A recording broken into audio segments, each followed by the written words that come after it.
Paulina. Hi, how are you? I've been better. I'm not gonna lie. I'm a little hungover. Oh my goodness. No surprise there. How dare you?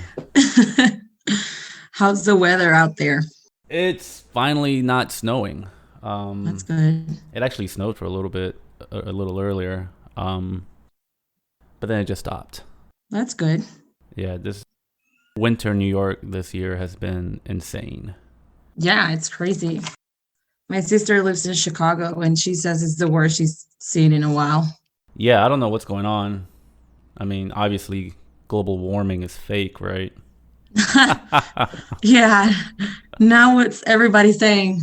Um, do you want to do me a favor and introduce yourself for the Yeah, audience? absolutely. So, my name is Paulina. I'm from Guatemala in Central America. I actually met Pablo when I was in school. I went to the United States for college. Um, let's see what else. Where are you right now? I'm actually in Guatemala, back home. I moved back. Guatemala City, right? Yes, sir. Yeah, moved back to 5 years ago. It's Damn. it's been a while. Where did you like living more, or where do you like living I more? I think it's just different. With the cultures being so different, like living here, I have my family, I have friends. Just the food, the weather. Weather here is incredible. We never get Yeah. snow. Um, but living in the US, it's more comfortable. It's more convenient. Like you find stuff easier. Things are less expensive, or at least some things. So both of them have benefits, and I like them both actually. But I don't think I would move back to the US just because of my family. Right. How is how's Guatemala right now with the whole COVID situation? It's actually um well, since it started last year, like they closed down everything like really quickly. We had almost no positive cases here, and like the country was already shutting down and everything. So it was really strict at the beginning, but now everything's open. Like the only thing that's still going on is that they don't sell alcohol after 9 p.m. in like the whole country. But other than that, everything's open. They encourage you to use your mask and everything, but nothing's really mandatory anymore. Huh. So you guys are Yeah. just pretty much open? Yeah, everything's open, honestly. But I feel like How are the hospitals? um see, I think the government lies a little bit about that. So What? The government lying? No way. yeah, it's crazy, huh?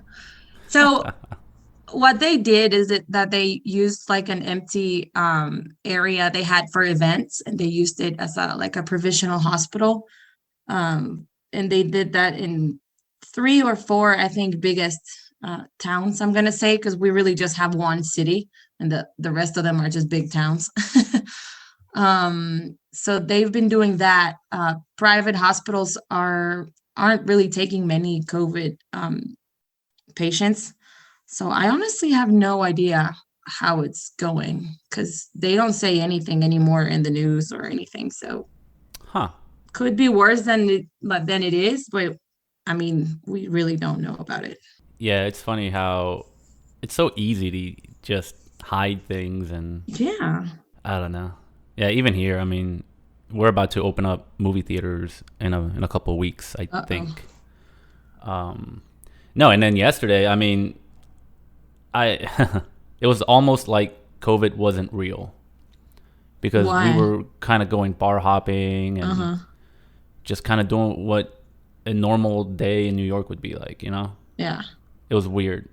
Yeah. Last weekend actually was the first time in a year that I went to a bar, and it was packed with people, and I was just freaking out. Like I had my mask on and everybody was looking at me weird, like, why do you have your mask on? Like you're at a bar, have fun. And I just couldn't have fun, thinking that Yeah. everybody was just packed in there. So I just left after a little bit. But yeah, I think everybody's just starting to be careless now.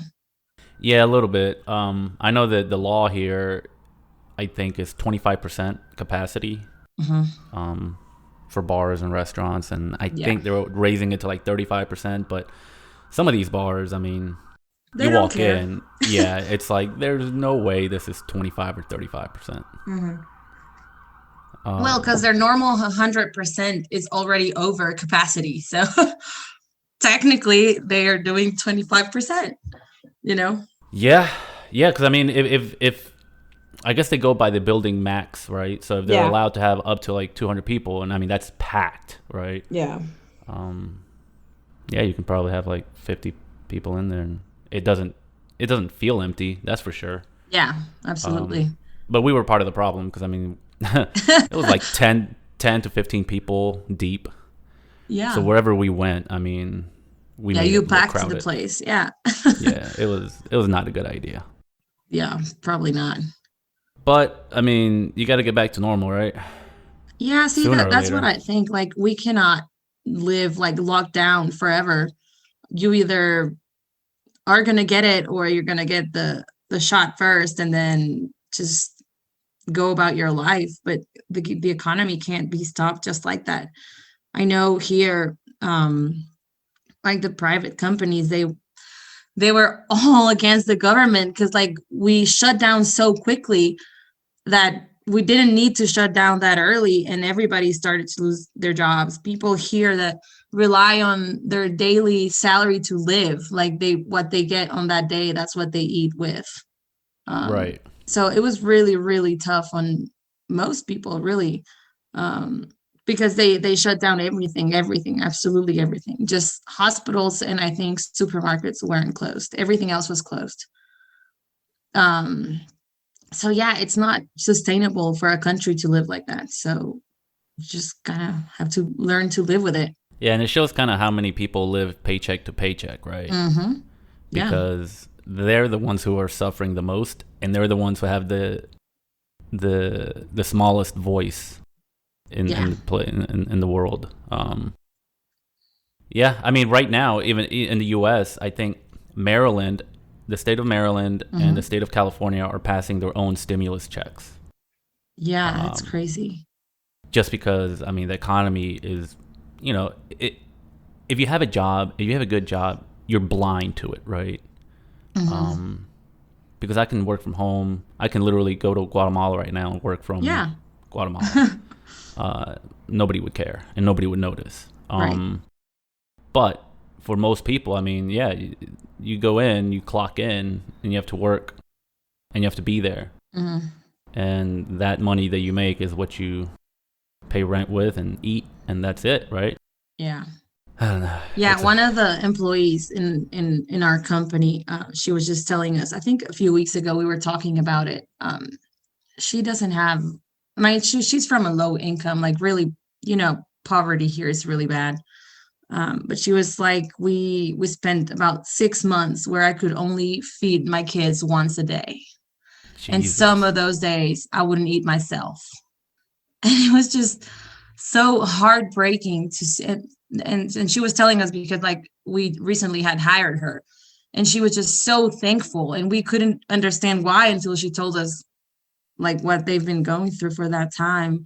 And it's crazy to see like how many of us actually are privileged and still complain so much about, oh my goodness, everything's closed, I can't go to a bar, you don't Yeah, really those. see the other side of what's going on with the economy when you shut down. Yeah, no, I mean, from the very beginning, even though I will sit here and bitch all the time, I Yeah. recognize how lucky I am Yeah. that, you know, I'm guaranteed to be able to eat Yeah. and pay rent. And you have And shelter. I mean, we have everything, and that's something most people don't realize, or they just right. don't appreciate. It's crazy. Yeah, and I've been ordering food to get delivered to me more often just to kind of make sure I kind of, Help. Yeah. yeah, it's almost like that whole trickle down theory, right? Like, Hmm. those who have will end up giving it out, but I mean, whatever. I don't want to get into that, but um No, but I mean, it is a way of helping the economy just to, because restaurants, like, I can't imagine how many restaurants had to shut down because of that. So if we're still ordering we're helping someone. Yeah. No, I'm trying to take advantage of some of the privilege that I have, but anyways, why did you end up going to the United States for college? So my brother actually was the first one in my family to leave for college in the U.S., and I felt like I wanted to do the same. Opportunity out there is for education is a lot better. So I talked to my parents, and I was like, if I'm able to get in any school in the US, will you help me out? And they're like, sure, you go ahead. So I had to study for the SATs and do everything. I applied to like 10 different colleges, and I got into a few of them. Then I visited Charlotte, and I was in love with campus. I mean, how beautiful it is. And I was like, this is a place I want to live in. And that's just how it happened. And then I moved like 6 months later, I moved out there. So it was pretty random, but it But you you was, you, yeah. you had been in the US before though, right? Yeah, I mean, only for traveling. Mostly just Miami shopping. I visited my brother in Arizona, I think once. Um, and that's pretty much it. Like the regular out here, like if you do have the ability to travel to the US, you kind of just go there for shopping in Miami, or you go skiing in Colorado or something like that. Like most people don't do much more out there. Right. Yeah, but I mean, I had been there. It was just a different experience living there. It's so funny that you mentioned Charlotte's campus. That thing is unbelievable. I actually went back. I went back, I think it was 2018, and it was already like mind blowing for me just to see so much more out there. It's crazy. Yeah, that's all of our tuition dollars have Yeah, built so many new buildings, and yeah. remember The train the that goes to Uptown, yeah. So now the train is connected. So right? the light rail is connected. I Um, know. I saw that. I was thinking like, how many Ubers could we like have saved if we had that at that time? did you ever ride the party bus? I did not. No. I always wanted to, but I always Nice. missed it because it would like pick people up. Why? Like I don't know how that's legal, but basically the bus would just come pick up Yeah. a bunch of college students and take them downtown. And drinking like all the way down there. Right. I don't know Yeah. how that was legal. Yeah, it probably wasn't, but I don't know. That's funny. But yeah, it's crazy to see how much it's changed. And like Uptown as well. Like when I went back in 2018, there were at least like 15 new buildings in Uptown. And it's like, what is this? Like there was nothing here when I left. It's crazy. Yeah, it's Charlotte's a little bit out of control. A friend of mine, he's renting out his house, Mhm. um, and somebody's paying $2,000 a month to rent it What? out. Where is it though? It's in South End somewhere. Not it's not even like close to anything, to be honest. Well, Yeah, I mean, Charlotte's not the biggest city in the world, but right. I mean, but um, South End is nice, but it's not that special. right. No, it's pretty crazy. And then I have friends who pay rent downtown, or at least I knew of them. They were paying like $1,800 a month, or 2,500 for like a nice luxury one bedroom, and it's like, dude, what are you doing? It's crazy. For $2,500, you can get a really nice apartment in New York City. Yeah, So I don't know absolutely. why Charlotte is charging so much. I don't know. But I feel like Uptown was always expensive, like with rent and everything. Like remember that View building? I think it was Yeah, like $3,000 a month or something. yeah, it's stupid money. Yeah, it's ridiculous. I don't know. What did you study? And I what made you choose end that. up yeah, like what ended up happening afterwards? Because I know you were looking for jobs, right? Yeah. So I studied marketing. So when I went back here, my family has a business, and Okay. they kind of like needed help with someone that they could trust, because it was like I mean, it wasn't a position in like high management, but it was somewhat management. So they were like, "Are you willing to help us out?" So when I came back, I didn't really do anything related to marketing. I was more in the I was actually doing everything except marketing. I was human resources. I was in the purchasing department. I, at some point, was involved in some legal stuff.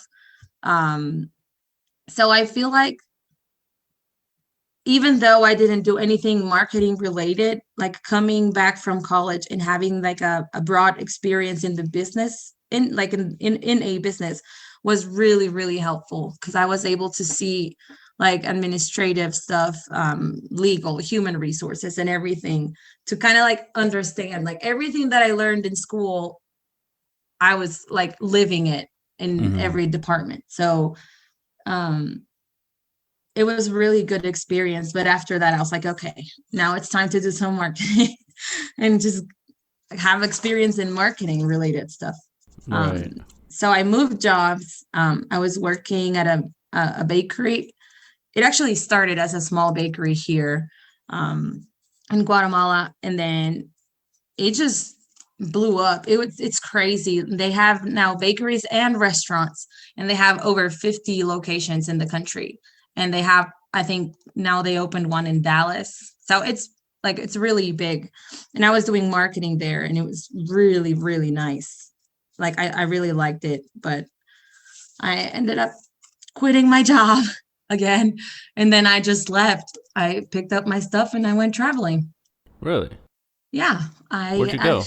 actually I went to Asia. Well, I went to India first, and then I came back, and then I quit my job, and then I left for like 3 months to Southeast Asia by myself. Why did I not know this? You didn't? I thought you No. did. What was it like? What was it like going out Oh there? my goodness.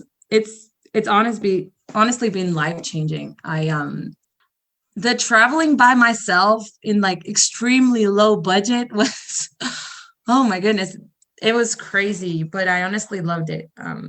It forces you to connect with yourself in ways that you never really thought possible.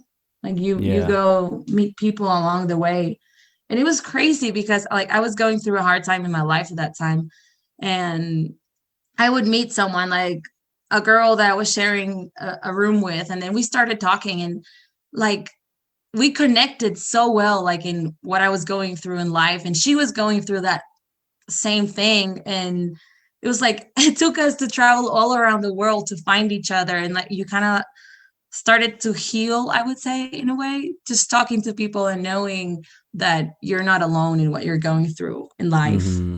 It Mm-hmm. was it was crazy. I met so many people during that trip. It was crazy. You're I've had a couple of people on the podcast who have traveled on their own, Hmm. and every single person has been like, "You have to do it." Absolutely. You learn so much, not just about wherever you're traveling, but about yourself. Like you were saying, you find out a lot more about yourself. Hmm. Um, Damn, I'm jealous. You did it for 3 months. Yeah. And it was really weird at the beginning because I remember I had to fly. I flew from Guatemala to Chicago, and then from Chicago to Japan, and then from Japan to Southeast Asia. But I remember my flight from Chicago to Japan. It was like a 13-hour flight. And I literally cried for like 6 hours straight. I was crying because I was like, what am I doing? I'm Right. like going to the other side of the world by myself. I was so scared, but so excited at the same time. And then I got this, like, I would get distracted and then just start crying again when I thought about it again. That's People funny. probably thought I was crazy, but then I got there and I was like, I don't even know where to start because I didn't plan anything. I just knew kind of what route I wanted to take from country to country, but I had nothing. I didn't have hotels, I didn't have flights, tours, anything, nothing. So getting there the first night, I was like, okay, I need to find a hotel. I found a hotel. And then I started just like planning day by day and just it's crazy how little things as like going to my first restaurant by myself, like eating alone in a completely different country felt so weird. And so rewarding at the same time, just like literally learning how to be with yourself. Did It you know was any of the languages? No, nothing. I mean, Singapore, they speak English and that's it. That's pretty much it. Yeah, nothing. But people are really nice. Like if somebody were to tell me like I want to travel by myself, where should I go? I would definitely say Southeast Asia. It's really, really easy to travel by yourself and people are really nice. Like I think they're just really used to people um going there alone or just in small groups, Hmm. I guess. And they're super nice. Like they help you out with everything they can. They're nice. Like they're always there for whatever you need. Like sometimes I would just go to the girl in the front desk and I was like, "Hey, so what do I do now?" Like I have nothing to do. I don't know where to go. I don't know what I have. I and they would literally like plan out a day for me and just like go here and they would find the tours and everything that I needed. So it was really, even though it was hard, but it was easy. Like people made it easy out there. I think the toughest part, I don't know, maybe I'm wrong here, but in my head, the toughest part, at least in your story here, is just quitting and going, right? Mm-hmm. Because once you're there, I mean, you're there and you can just figure shit out. But Yeah, making that decision yeah, it to was do something tough. like that. Yeah. So the thing with me is like I wasn't happy at my job.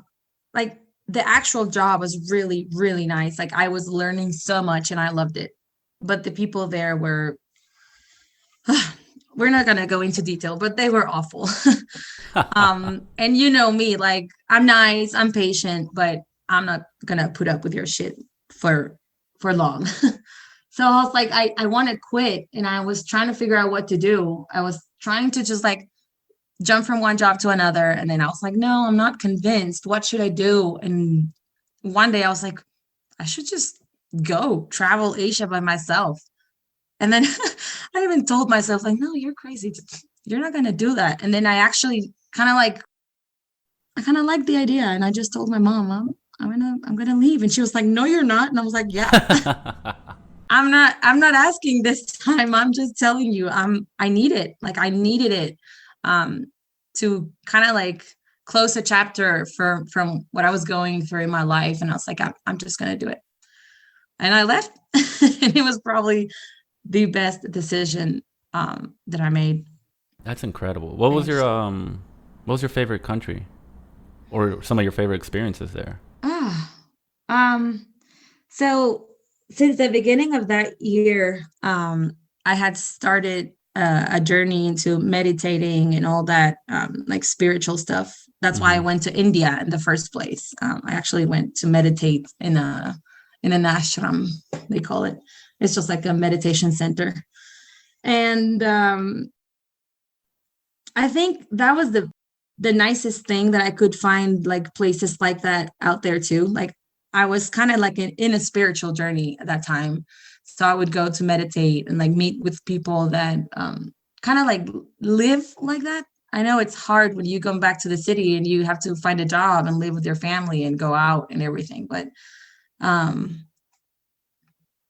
the experiences that I had there, like meeting people that live in such a, I don't even know how to explain it. Like they're happy, but because they live so present in their day to day that they just appreciate everything that they have, everything that they do. Like everything's a blessing if you see it that way.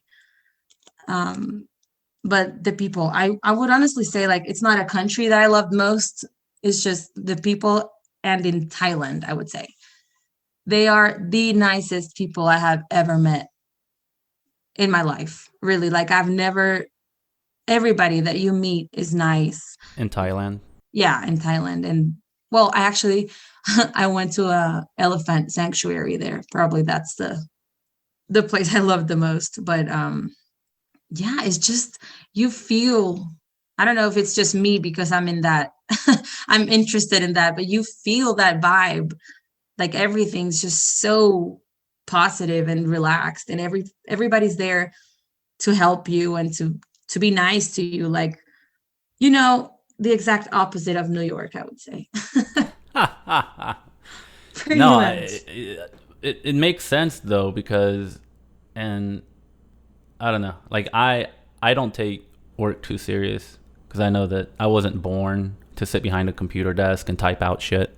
Mm-hmm. But there's a lot of people here that are miserable. Yeah. They are absolutely miserable, and they might even have like a $4,000 apartment with everything that they could ever imagine, want. Yeah, and And they they don't. have everything, and, Mhm. and at the same time, they're miserable. Yeah. But see, And I've learned that it's a hard decision to make, but you have to. I don't even know how I would like. You just have to reach a point where you're just like this. This is enough. Like I'm not willing to take it anymore. hmm But it's not easy to get to that point. Like you have to reach a low in your life for you to actually do something like drastic like that. You see right, all those stories about I quit my corporate job and then I travel full time and make the same, you know, it's not as simple as that. Because when I came back after the 3 months, I was like, okay, now I need to get my shit together and start like I need to find a job and do something and it was really tough. Like I could not find a job. So there's some sacrifice in it. Like I'm thankful that I have my family business and I'm able to help out there because I didn't find a job that I liked and I wasn't willing to take another job that was going to make me miserable. yeah, Because no, otherwise I would just be the same. yeah, you got to cut the cycle, right? Mm-hmm. Um, Yeah, and it's tough. It's really tough, and I think it most really people is. don't ever. I don't know. I've met plenty of people that are the opposite, right? They from the get go they refuse to be miserable, Mm-hmm. and they're just doing what they love, and they find a way to make ends meet, and they're the happiest, most relaxed people I know, right? And I'm like, damn, Mm-hmm. like those are real heroes to me, like Right. not selling out to corporate America, and Mm-hmm. just pursuing what makes them happy, and even if it means struggling a little bit, it's worth it. Um, Absolutely. and I'm like, damn, why can't I do that? Yeah, I feel like we're in a society that you're just so attached to what you're supposed to do. Like you're supposed to get a job and like climb Right. up in that job and then make a ton of money when you get to the highest position you can be in that job. But the the real thing that we miss is that what gives you the happiness that you want in your life is the journey, not getting to the top, you know? Like, and I know there's a bunch of people that are now successful and they are at the top. The ones that are truly happy will tell you like what makes you happy is the journey from when you started to where you're now. Like you don't have to just like be a slave in order to get there because when you get there you won't be happy if you're just Right. waiting to like be happy out of nowhere just because you got that job you wanted or because you got to a point where you wanted to be. Yeah. I know I know a girl here who is working her tail off to become um, a manager at a consulting firm here, Mm-hmm. and she works, I don't know, 10-hour days every day. That's Um, crazy. and yeah, I mean, she confessed. She was like, yeah, I want to be one of the youngest managers in the company, blah blah blah blah. And I'm like, yo, that's awesome. They have goals. Mm-hmm. And at the same time, she's like, but I hate it. Like it's not gonna make me happy. It's not gonna fulfill my, you know, anything. It's Yeah, just a goal. And I'm like, well, then why are you doing it? She's like, because I'm supposed to succeed. there you And go. that type of pressure, Yeah, is just so unhealthy, yeah. and so many people fall into that. And me, I don't know. I'll never get promoted, but that's fine. I don't care. See, but I'd that's rather I'd rather make I'd rather work less and just go out and do whatever I enjoy doing. yeah, yeah. But I mean, since I've known you, like you enjoy your life as is. Like you don't overcomplicate things. Like you enjoy what you have, and if you don't have it, well, too bad. And that makes you a happier person, that someone like your friend is trying to reach for something that isn't even truly her goal. It's probably somebody else's, maybe her Yeah. parents or Yep. society. I don't know.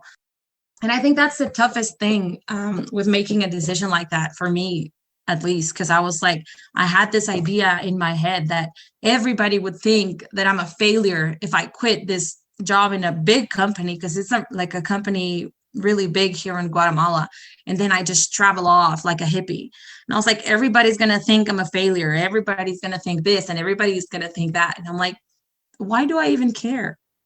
That if this is going to change my life and make me happier and a better person and just grow so much from the experience, like, it's not a failure, it's a personal achievement, maybe not professional, sure, but it's a personal Right. achievement that's still gonna like help me in my life and probably help me in business later on, because I've learned so much.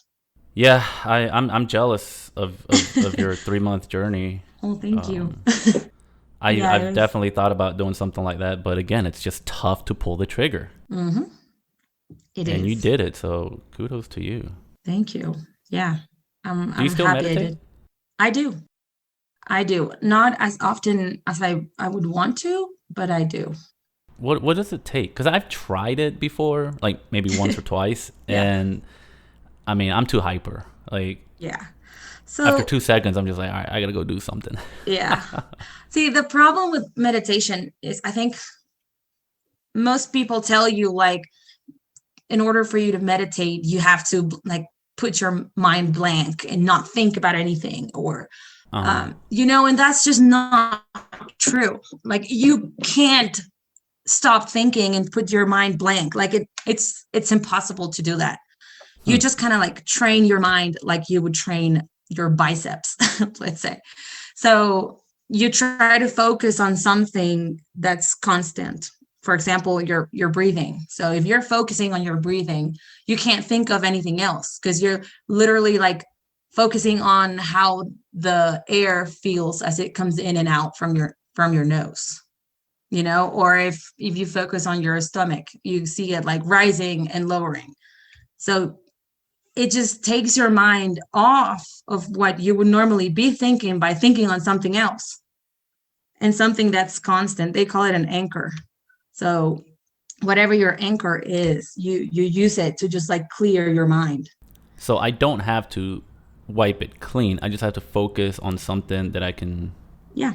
I guess, Yeah. At focus the on. beginning for me was really hard, because for me the same, I couldn't concentrate or anything. So as I was breathing, I would like in my head say in and out with every breath, and just saying in and out in my head was already taking all the concentration I needed. Like, everything that I could have been thinking of was already gone, because I was so concentrated in saying in and out with every breath, and right there, right then, I was meditating. And it's not that hard. You just have to find something that you can like concentrate on, like, enough for you to stop thinking about everything else.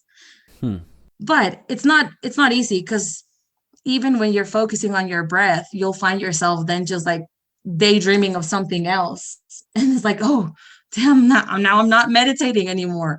But that's fine, like, it happens all the time. Just like pull back your attention to your breathing, to your body, to whatever you're using as your anchor, and then start over again. And that's the exercise. Like, you would exercise your muscles in your body, you exercise your mind, that if it starts wandering around, you just like pull it back and just come back to what you were concentrating on. And that's start by 5 minutes, and then 10 minutes. And then when you feel you can do an hour and have no problem.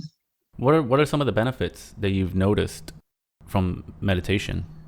Yeah. So meditation, well, first of all, it relaxes you a lot, because you stop thinking about everything that's stressing you out in life. Like, if you have troubles or everything, yet like you're not really thinking about it. But what it really helps with, I don't know exactly how to explain it because it's kind of technical, but it actually changes the architectural synopsis of your brain. I think, like, it it literally changes the structure of how your brain is wired in a way that makes you more relaxed, more happy, and more able to deal with emotions. It's Mm. really crazy how it helps. I don't know like much about the technical part, but I know it has a ton of benefits, including health benefits. Like you learn, for example, for people with chronic like illnesses or pain, for example, if you have chronic back pain, like if you meditate, you are able to like kind of like not get rid of the pain completely, but you are able to live with it in harmony, I would say, because you're just used to it and you breathe and concentrate on something else. And the pain's still there, but you just learn to live with it, if it makes sense.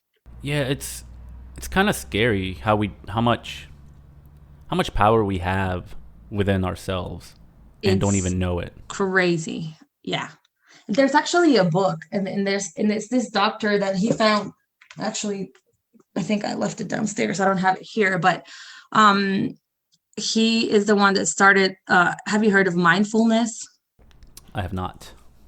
Okay, so mindfulness basically is just a way of, they call it a way of living, but it's just living here and now, like trying to be present in everything that you do.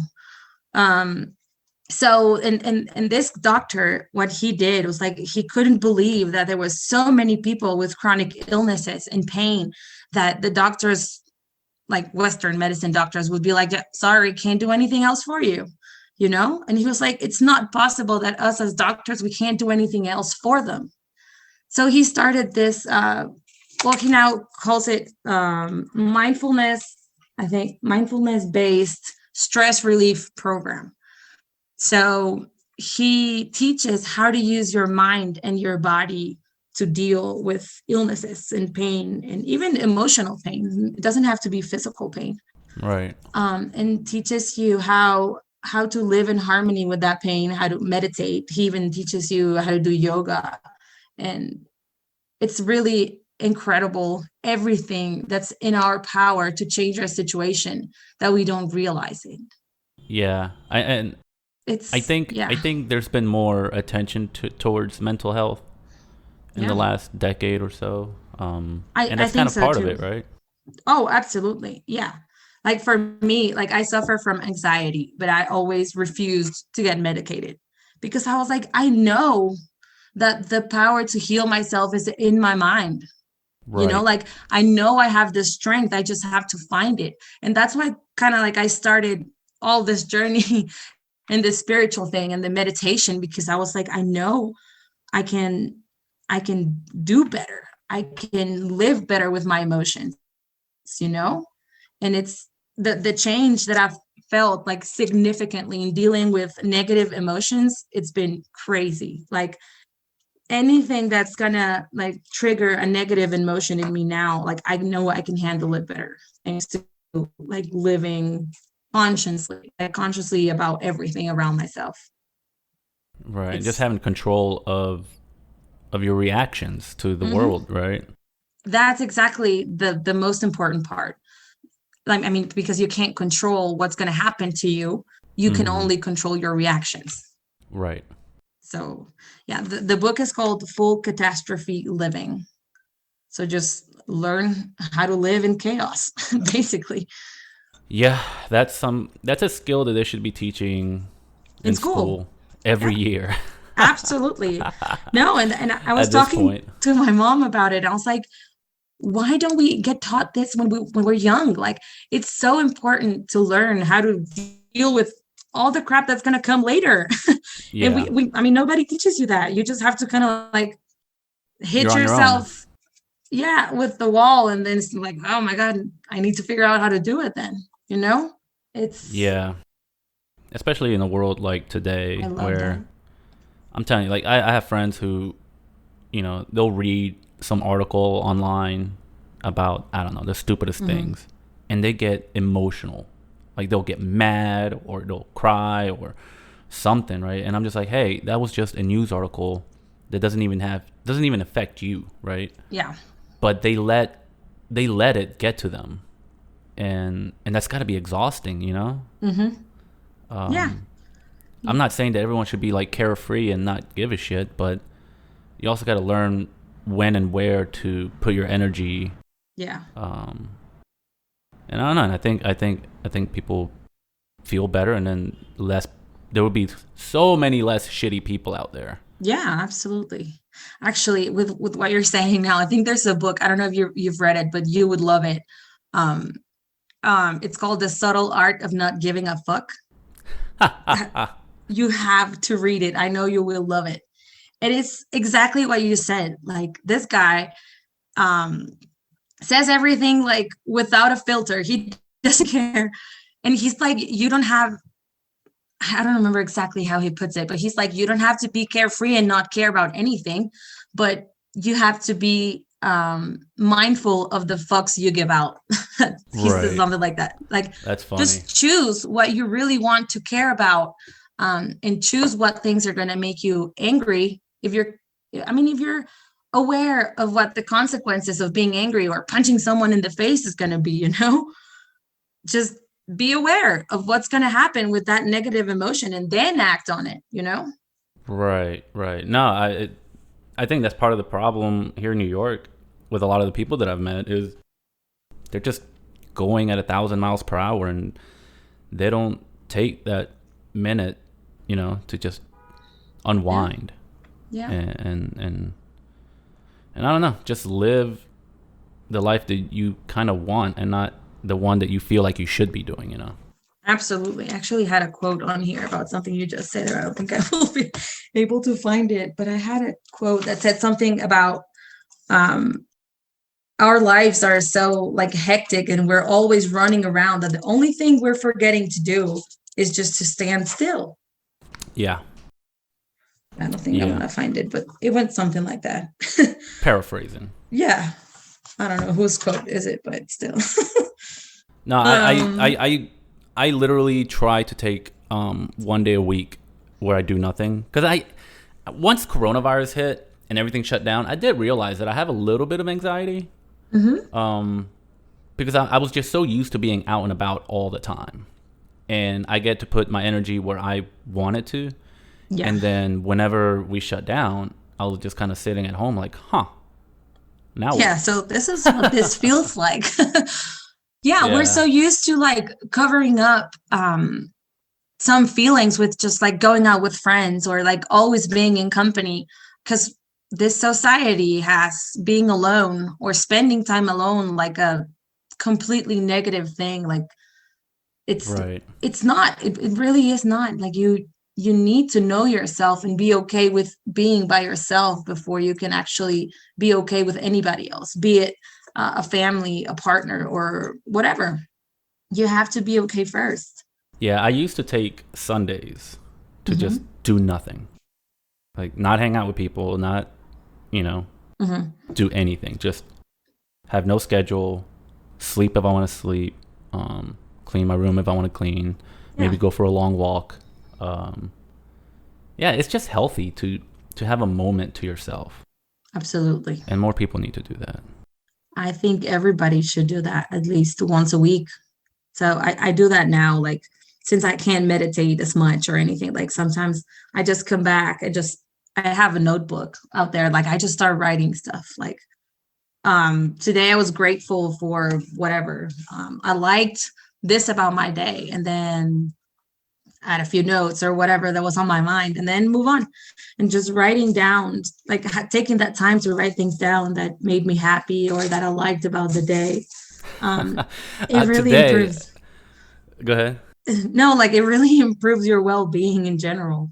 Yeah, I think I definitely need to start writing. I'm terrible at writing, in the sense of actually doing it. Because I'll think about stuff all the time. I'm like, I should write that down, and then I never do. No, but today, that hangover, it was top 3 bad hangovers of my life. I don't know what happened. Yeah, I was dead. I was dead this saying morning. Something. No, I know. Like, it really is. One of my friends was like, damn, I'm kind of impressed that you're that hungover. I'm like, yeah, it's pretty fucking bad. But I was literally laying down thinking like, man, is this how I go? Like, am I about to die because I spent an entire Sunday drinking? That's crazy. Well, you probably hadn't like been out drinking so much from like Corona and everything, so probably your body wasn't used to it. Yeah, I mean, I'll definitely do like little benders whenever I hang out with my friends. So like, I went to Cabo and then I went to Oh, Charlotte. fun. Yeah, and then whenever I get around my favorite people, I just can't stop. But Yeah. I just go hard in the paint. And I mean, I survived every single time, like Yeah. barely a hangover or anything like that. But for whatever reason, today I was not human. I was just kind of like a puddle. I can picture you. Yeah. That's crazy. So when are you gonna come back to the U.S. and visit? I was actually in the US earlier this year in January. I went to Atlanta. How was that? Random. My cousin was getting married, so we just flew out there. We actually were in Greenville, South Carolina first. Oh, okay. Had That's the wedding Clemson, right? there. Yeah, had the wedding there, and then just like drove to Atlanta and spent like a week there. It was fun, but way too much shopping. Like I went with my cousin, and like I thought I liked shopping, but she is just crazy about shopping. Like it was 3 days in, and I'm like, I cannot see another store. And we still spent like a week there. It was bad. But I Yeah, don't I know. can't do shopping. Like I I suck know. at it. Yeah, I know. I still have the same clothes from like 20 years ago. I yeah, I would bet on that. Wow. I Those still sweatpants, remember those I was sweatpants still that I wore in college, I'm wearing them right now. yeah, I still remember your apartment. Like you didn't even have a bed. You just had a mattress on the floor and barely a pillow. Do you remember that when you were living with Ben? Yeah. I That mean, I was wish I could say that I've grown up since then, but I literally have a bed, a desk, and a dresser, and that's it. that's all you need. You don't need anything else to be happy. So, Oh, absolutely. I am truly a minimalist. yeah. Because even when I bought my house, I mean, it was 3 rooms, and I was like, all right, now I'm gonna grow up. I'm gonna put real furniture. And then when I moved to New York, I realized that everything fit in a tiny little studio, Yeah. and I'm like, huh, I really had nothing in fucking Charlotte. Yeah. How long ago did you move? It's been I've a been while. here a little bit over 3 years now. Ah, Time flies. it does. When did we see each other in New York a few years back? That was in the spring or late winter. Um, I don't remember being in New York. What was it? Oh, yes, that was after my India trip. It was in 2019 because I spent a day in New York as a layover. that's right. And then I barely got to see you. I was a little upset. Yeah, because I literally just spent like half a day because it was my layover. I remember now. Okay, yeah, that's why. Yeah, Yeah, back I when New should York was visit open. Yeah, come during the summer. I don't know. The rumor is everyone who wants a vaccine is going to have one by the end of summer. I hope so. So this fall might actually be a Yeah. shit show because everyone's going to want to go out. Oh my goodness. Yes. Well, I don't think we're gonna get vaccines anytime soon here, but We're just flying up here and we'll get you a vaccine. I don't think in New York they require you to like be a citizen or anything like that. I think if you qualify, you can just go up and get it. for free? I don't think so. Yeah, for free. Huh. I think I mean, I they know would ask for some form of ID, and I mean, they're gonna see I'm not from the US. yeah, but I don't think that matters. Not in New York. Hmm. I think that was one of the quote unquote controversies is, you don't Yeah, even they're have to be gonna. an American to get a vaccine here. I mean, that's good though. Like, Oh, absolutely. if you're really trying to get rid of COVID, that's how it has to be. Like, anybody that might need it, I mean, should be able to get it, you know? Yeah, I mean, if you live like whether you look, New York is one of the most diverse places on earth. Hmm. And if they were to try and say, "Oh, you have to be a legit American to get it," you're making a huge mistake, right? Yeah, that'd be Um, stupid. there's so many people here that, from all over the world. I mean, it's crazy. Yeah, absolutely. Paulina, thank you for coming on my podcast. Thank you for having me. This is so much fun. I like it. I'm gonna try and meditate in the next couple days. Yeah. And if you need help, I can send you over some links of like guided meditation so you can just like hear someone's voice and like tell you what to concentrate on. Because starting by yourself is a little hard. Because I mean you're just gonna get distracted easier. But if you have somebody like telling you what to do, what to think of, it's a lot easier.